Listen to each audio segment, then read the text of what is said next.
Parte 1. Guerra autodirigida. A guerra, ou qualquer tipo de conflito, é travada e vencida com estratégia. Pense em estratégia como uma série de linhas e setas direcionadas para um objetivo, levar você a um certo ponto no mundo, ajudá-lo a atacar um problema em seu caminho, imaginar como cercar e destruir seu inimigo. Antes de direcionar estas setas para seus inimigos, entretanto, você deve primeiro apontá-las para si mesmo. Sua mente é o ponto de partida de todas as guerras e estratégias. Uma mente que seja dominada com muita facilidade por emoções, que esteja enraizada no passado e não no presente, que não possa ver o mundo com clareza e urgência criará estratégias que sempre errarão o alvo. Para se tornar um verdadeiro estrategista, você deve dar 3 passos. Primeiro, tomar consciência das fraquezas e doenças que possam se apoderar da mente, deformando seus poderes estratégicos. Segundo, declarar uma espécie de guerra contra si mesmo para se fazer andar para frente. Terceiro, trave uma cruel e contínua batalha contra os inimigos dentro de você aplicando certas estratégias. Os 4 capítulos a seguir são projetados para chamar sua atenção para os distúrbios que estão provavelmente se desenvolvendo em sua mente agora mesmo e armar você com estratégias específicas para eliminá-los. Estes capítulos são setas cujo alvo é você.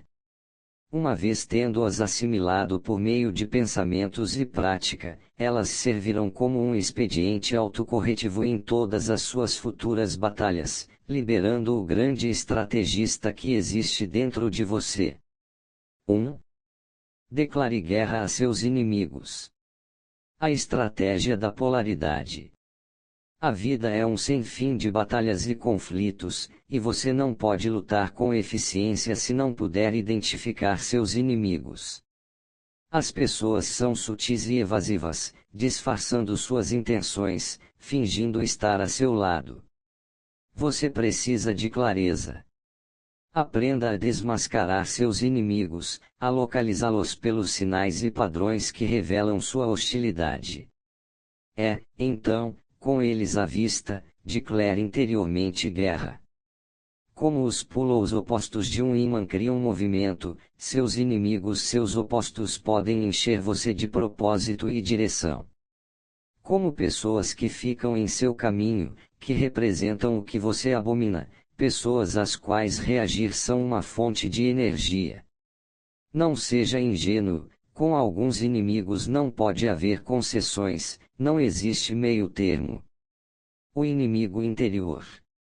Na primavera de 401 a.C., Xenofonte, senhor rural de 30 anos e que vivia nos arredores de Atenas, recebeu um intrigante convite. Um amigo estava recrutando soldados gregos para lutarem como mercenários por Ciro, irmão do rei persa, Artaxerxes, e o chamava para ir junto. O pedido era um tanto inusitado, havia muito tempo que gregos e persas eram inimigos figadais. Por volta de 80 anos antes, de fato, a Pérsia havia tentado conquistar a Grécia. Mas os gregos, renomados guerreiros, tinham começado a oferecer seus serviços a quem pagasse mais, e dentro do Império Persa havia cidades rebeldes que Ciro queria punir. Mercenários gregos seriam os reforços perfeitos em seu grande exército. Xenofonte não era um soldado. Na verdade, ele levava uma vida calma, criando cachorros e cavalos, viajando para Atenas para conversar sobre filosofia com seu bom amigo Sócrates, vivendo de sua herança. Mas ele queria aventura, e esta era uma chance de conhecer o grande Ciro, aprender sobre guerra, ver a Pérsia. Talvez quando tudo tivesse terminado, ele escrevesse um livro. Ele não iria como mercenário, era rico demais para isso, mas como filósofo e historiador. Depois de consultar o oráculo de Delfos, ele aceitou o convite.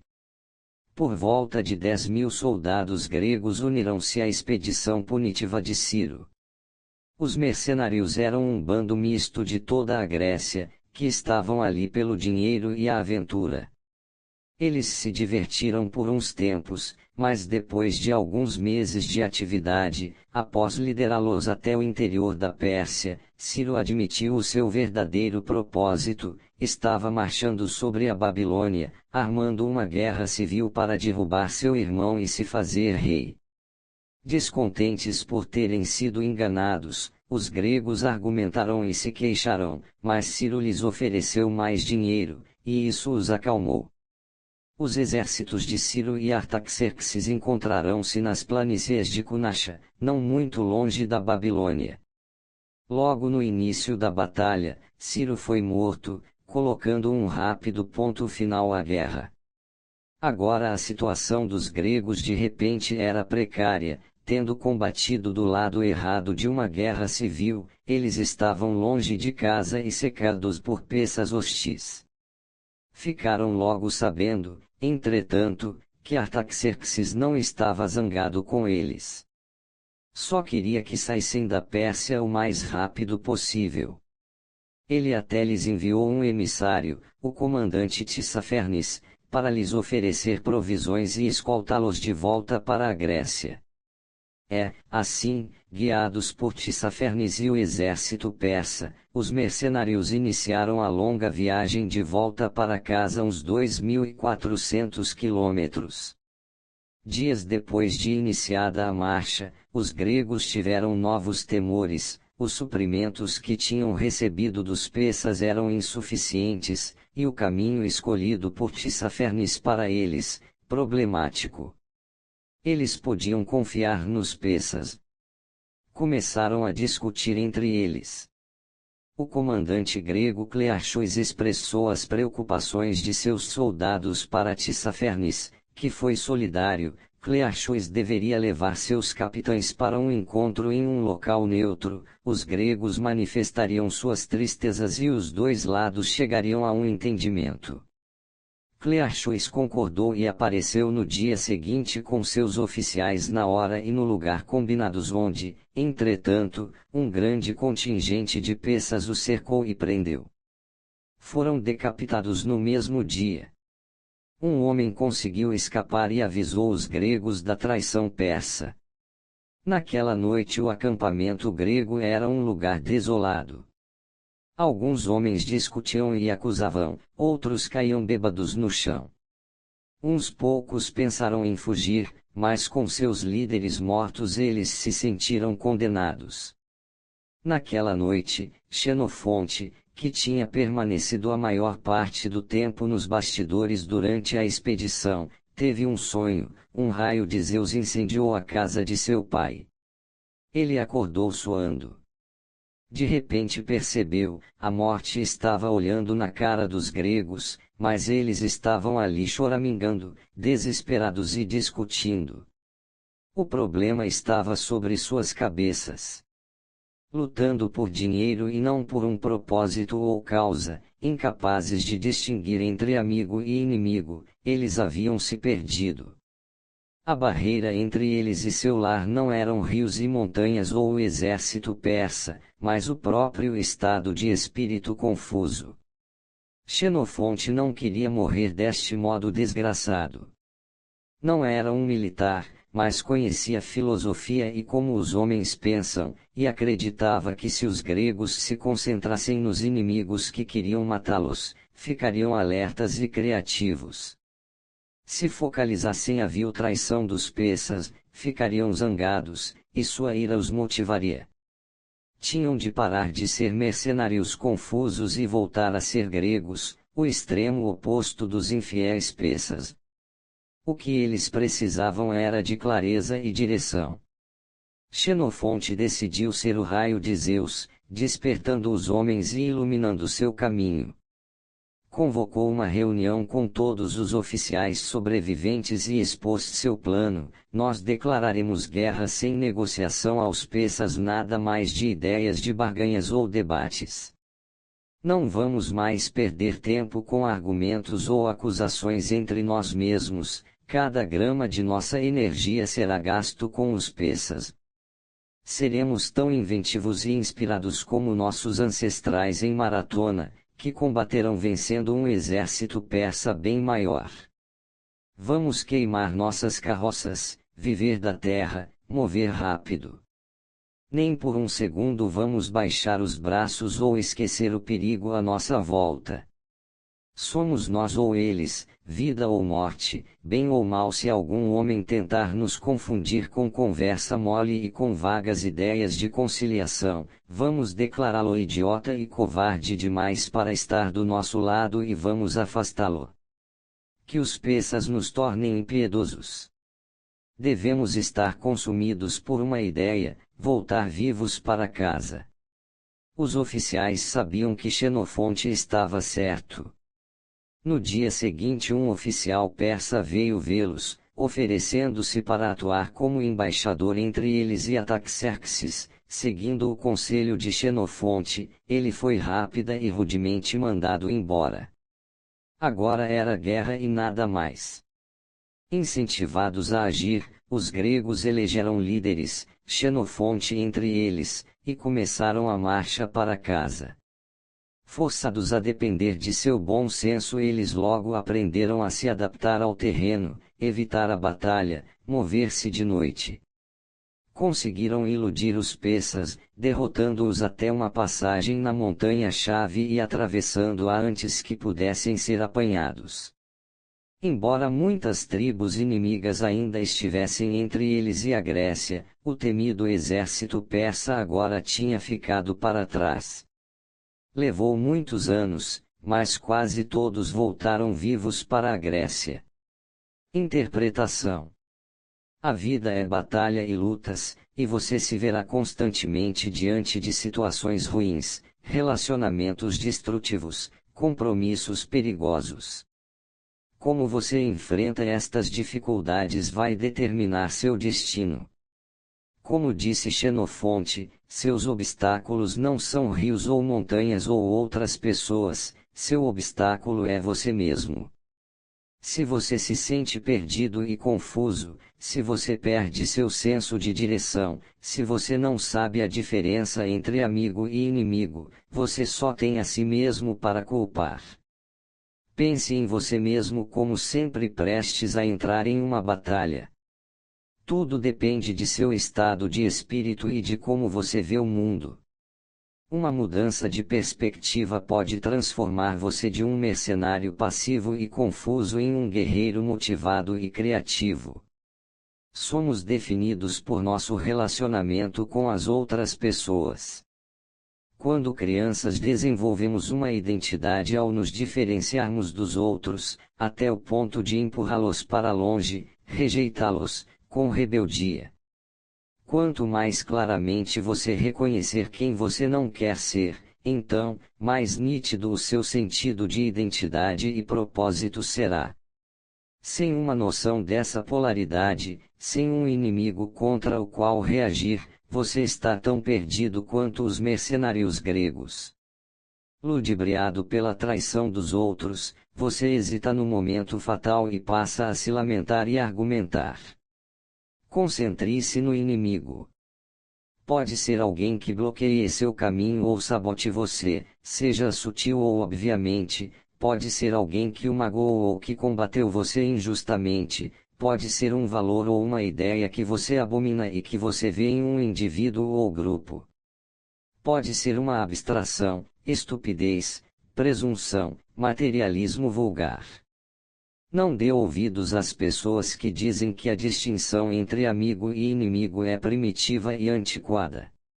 Elas estão apenas disfarçando o medo que sentem de conflitos por trás de uma fachada de falsa cordialidade. Estão tentando forçá-lo a sair de seu caminho, contaminá-lo com a incerteza que os aflige. Uma vez sentindo-se claro e motivado, você terá espaço para a verdadeira amizade e o verdadeiro compromisso. Seu inimigo é a estrela polar que o guia. Dada esta direção, você pode entrar na batalha. Quem não está comigo, está contra mim. Lucas 11:23 O inimigo externo. No início da década de 1970, o sistema político britânico havia se acomodado a um padrão confortável. O Partido Trabalhista venceria uma eleição e aí, na eleição seguinte, os conservadores venceriam. De lá para cá o poder seguia, tudo razoavelmente polido e civilizado. Na verdade, um partido já estava se parecendo com o outro. Mas quando os conservadores perderam em 1974, alguns deles deram um basta. Querendo sacudir as coisas, eles sugeriram Margaret Thatcher como sua líder. O partido se dividiu naquele ano, Thatcher tirou vantagem da divisão e venceu a indicação. Ninguém jamais tinha visto um político como Thatcher. Uma mulher em um mundo governado por homens, ela também se orgulhava de ser de classe média, filha de um dono de mercearia no tradicional partido da aristocracia. Suas roupas eram caretas, mais como as de uma dona de casa do que uma política. Ela não tinha sido uma participante ativa no Partido Conservador, na verdade, ela estava na periferia da ala de direita. O mais surpreendente de tudo era seu estilo. Enquanto os outros políticos eram afáveis e conciliadores, ela enfrentava seus adversários atacando-os diretamente. Ela possuía o apetite pela batalha. A maioria dos políticos viram a eleição de Thatcher como um feliz acaso e não esperavam que ela durasse. E nos primeiros anos em que liderou o partido, quando os trabalhistas estiveram no poder, ela pouco fez para mudar a opinião deles. Ela vociferava contra o sistema socialista, que em sua mente havia sufocado todas as iniciativas e era em grande parte responsável pelo declínio da economia britânica. Ela criticou a União Soviética em uma época em que as tensões estavam se relaxando.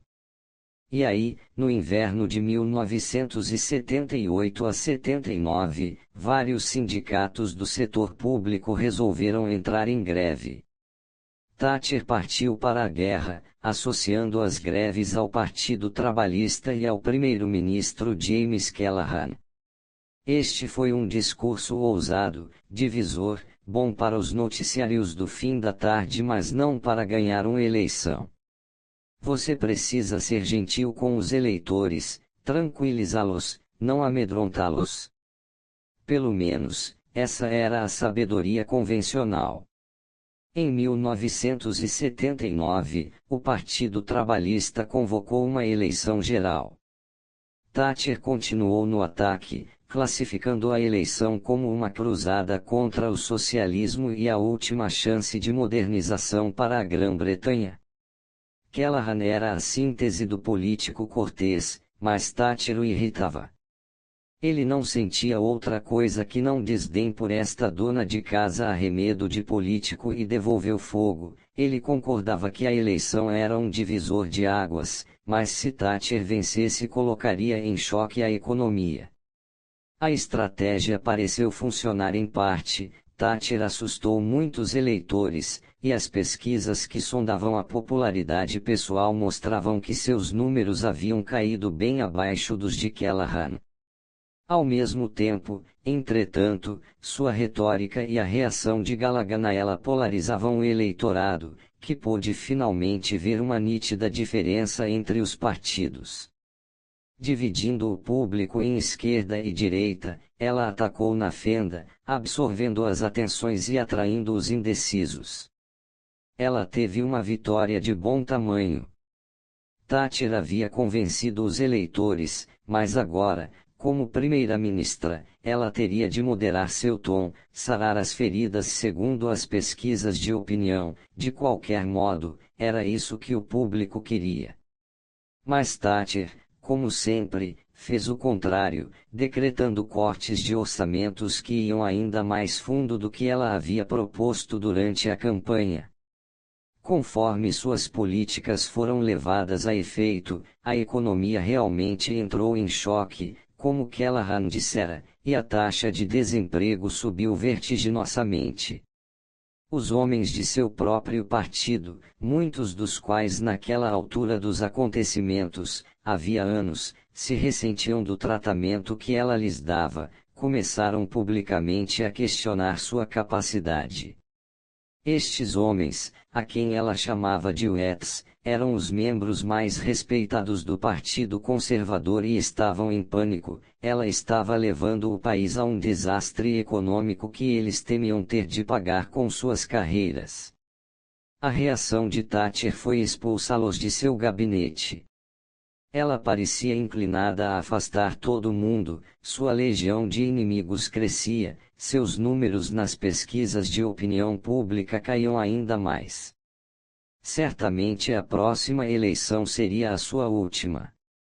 Então, em 1982, do outro lado do Atlântico, a junta militar que governava a Argentina, precisando de uma causa para distrair o país de seus muitos problemas, invadiu as Ilhas Falklands, uma possessão britânica à qual, entretanto, a Argentina tinha um direito histórico. Os oficiais da junta estavam certos de que os britânicos abandonariam as ilhas, áridas e remotas. Mas Thatcher não hesitou, apesar da distância 12.874 quilômetros, ela enviou uma força-tarefa naval para as Falklands. Líderes trabalhistas a atacaram por esta guerra sem sentido e cara. Muitos de seu partido ficaram aterrorizados. Se a tentativa de retomar as ilhas falhasse, o partido estaria arruinado. Thatcher estava mais sozinha do que nunca. Mas uma boa parte do público agora via suas qualidades que tinham parecido tão irritantes sob uma nova luz. Sua obstinação tornou-se coragem, nobreza. Comparada com os homens confusos, efeminados, carreiristas à sua volta, Thatcher parecia resoluta e confiante. Os ingleses recuperaram com sucesso as Falklands, e Thatcher ergueu-se mais alta do que nunca. De repente, os problemas econômicos e sociais do país foram esquecidos. Thatcher agora dominava o cenário, e nas duas eleições seguintes esmagou o Partido Trabalhista. Interpretação: Margaret Thatcher chegou ao poder como uma estranha no ninho, uma mulher de classe média, uma radical de direita. O primeiro instinto da maioria das pessoas de fora que alcançam o poder é o de se tornar íntimas. A vida do lado de fora é dura, mas com isso elas perdem sua identidade, sua diferença, a coisa que as faz se distinguirem aos olhos do público. Se Thatcher tivesse se tornado como os homens à sua volta, teria simplesmente sido substituída por mais um homem. Seu instinto foi o de continuar do lado de fora. De fato, ela insistiu nisso o mais que pôde. Ela se colocou como uma mulher contra um exército de homens. A cada etapa do caminho, para lhe dar o contraste de que precisava, Thatcher escolhia um adversário como alvo: os socialistas, os Wets, os argentinos. Estes inimigos ajudaram a definir sua imagem de pessoa determinada, poderosa, capaz de sacrifícios pessoais. Thatcher não se deixou seduzir pela popularidade, que é efêmera e superficial. Os especialistas podem ficar obcecados com os números da popularidade, mas na mente do eleitor que, para um político, é o campo de batalha, uma presença dominante é mais atraente do que a simpatia. Que uma parte do público deteste você, impossível agradar a todos. Seus inimigos, aqueles que se colocam nitidamente contra você, o ajudarão a forjar uma base de apoio que não o desertará. Não se aglomere no centro, onde está todo mundo, não há espaço para lutar em uma aglomeração. Pularás as pessoas, afaste algumas delas e crie um espaço para a batalha. Tudo na vida conspira para empurrar você para o centro, e não apenas politicamente. O centro é o reino do compromisso. Dar-se bem com outras pessoas é uma habilidade importante, mas tem riscos. Ao buscar sempre o caminho da menor resistência, da conciliação, você esquece quem é, você mergulha no centro com todo mundo. Em vez disso, veja a si mesmo como um combatente, um estranho cercado de inimigos. A batalha constante o manterá forte e alerta. Ela ajudará você a definir em que acredita, tanto para si mesmo como para os outros. Não se preocupe por estar antagonizando as pessoas, sem antagonismo não há batalha, e sem batalha, não há chances de vitória. Não se deixe seduzir pela necessidade de que gostem de você, melhor ser respeitado, temido até. A vitória sobre seus inimigos lhe dará uma popularidade mais duradoura. Não dependa do não aparecimento do inimigo, dependa, sim, de estar pronto para ele. Sun Tzu, A Arte da Guerra, século IV a.C. Chaves para a guerra. Vivemos em uma era em que é raro as pessoas serem diretamente hostis. As regras das relações sociais, políticas, militares mudaram, e o mesmo deve acontecer com sua noção de um inimigo. Um inimigo visível é raro hoje em dia e é, na verdade, uma bênção. As pessoas dificilmente o atacam abertamente como antes, mostrando suas intenções, seu desejo de destruir você. Em vez disso, elas são políticas e indiretas. Embora o mundo esteja mais competitivo do que nunca, a agressão aparente é desencorajada, de modo que as pessoas aprenderam a agir em segredo, a atacar de forma imprevisível e ardilosa. Muitas usam a amizade como um meio de mascarar desejos agressivos, elas se aproximam de você para causar um dano maior. Um amigo sabe melhor como magoar você. Ou sem na verdade serem amigas, elas oferecem assistência e aliança, podem até parecer que o apoiam, mas no final estão promovendo os próprios interesses às suas custas. E há aqueles que dominam a guerra moral, colocando-se como vítimas, fazendo você se sentir culpado por algo inespecífico que você fez. O campo de batalha está repleto desses guerreiros, escorregadios, evasivos e espertos. Compreenda, a palavra inimigo do latim inimicus, não amigo, tem sido demonizada e politizada. Sua primeira tarefa como um estrategista é ampliar seu conceito de inimigo, para incluir nesse grupo aqueles que estão trabalhando contra você, frustrando você, ainda que sutilmente. Às vezes a indiferença e a negligência são armas mais eficientes do que a agressão, porque você não pode ver a hostilidade que ocultam. Sem paranoia, você precisa perceber que existem pessoas que lhe desejam o mal e operam indiretamente. Identifique-as e de repente você terá espaço para manobrar. Você pode recuar e esperar para ver ou agir, seja de forma agressiva ou apenas evasiva, para evitar o pior. Você pode até trabalhar para fazer deste inimigo um amigo. Mas seja lá o que você fizer, não seja a vítima ingênua. Não se veja constantemente recuando, reagindo às manobras de seus inimigos. Arme-se de prudência, e jamais deponha suas armas, nem mesmo para os amigos. As pessoas em geral escondem muito bem sua hostilidade, mas com frequência dão inconscientemente sinais de que nem tudo é o que parece. Um dos melhores amigos e conselheiros do líder do Partido Comunista Chinês, Mao Tse-tung, era Lin Biao, um alto membro do Politburo e possível sucessor do presidente. No final da década de 1960 e início dos anos 1970, entretanto, Mao percebeu uma mudança em Lin, ele havia se tornado efusivamente amistoso. Todos elogiavam Mao, mas os elogios de Lin eram constrangedoramente entusiásticos. Para Mao isto significava que alguma coisa estava errada. Ele observou Lin atentamente e decidiu que o homem estava tramando uma derrubada de poder ou, pelo menos, se preparava para o posto mais alto.